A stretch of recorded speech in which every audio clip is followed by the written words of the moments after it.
The Book of Isaiah chapter 58. Cry aloud, spare not, lift up thy voice like a trumpet, and show my people their transgression, and the house of Jacob their sins. Yet they seek me daily, and delight to know my ways, as a nation that did righteousness, and forsook not the ordinance of their God. They ask of me the ordinances of justice, they take delight in approaching to God. Wherefore have we fasted, say they, and thou seest not? Wherefore have we afflicted our soul, and thou takest no knowledge? Behold, in the day of your fast ye find pleasure, and exact all your labors.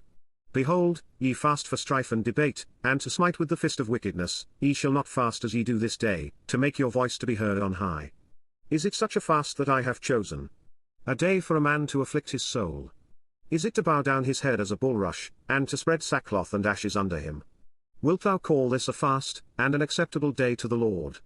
Is not this the fast that I have chosen?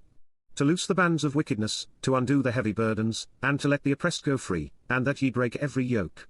Is it not to deal thy bread to the hungry, and that thou bring the poor that are cast out to thy house? When thou seest the naked, that thou cover him, and that thou hide not thyself from thine own flesh. Then shall thy light break forth as the morning, and thine health shall spring forth speedily, and thy righteousness shall go before thee, the glory of the Lord shall be thy reward. Then shalt thou call, and the Lord shall answer, thou shalt cry, and he shall say, Here I am.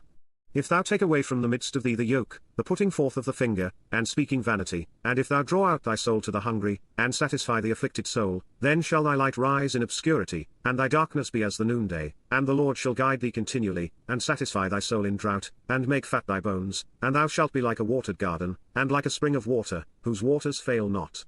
And they that shall be of thee shall build the old waste places, thou shalt raise up the foundations of many generations, and thou shalt be called, the repairer of the breach, the restorer of paths to dwell in. If thou turn away thy foot from the Sabbath, from doing thy pleasure on my holy day, and call the Sabbath a delight, the holy of the Lord, honorable, and shalt honor him, not doing thine own ways, nor finding thine own pleasure, nor speaking thine own words, then shalt thou delight thyself in the Lord, and I will cause thee to ride upon the high places of the earth, and feed thee with the heritage of Jacob thy father, for the mouth of the Lord hath spoken it.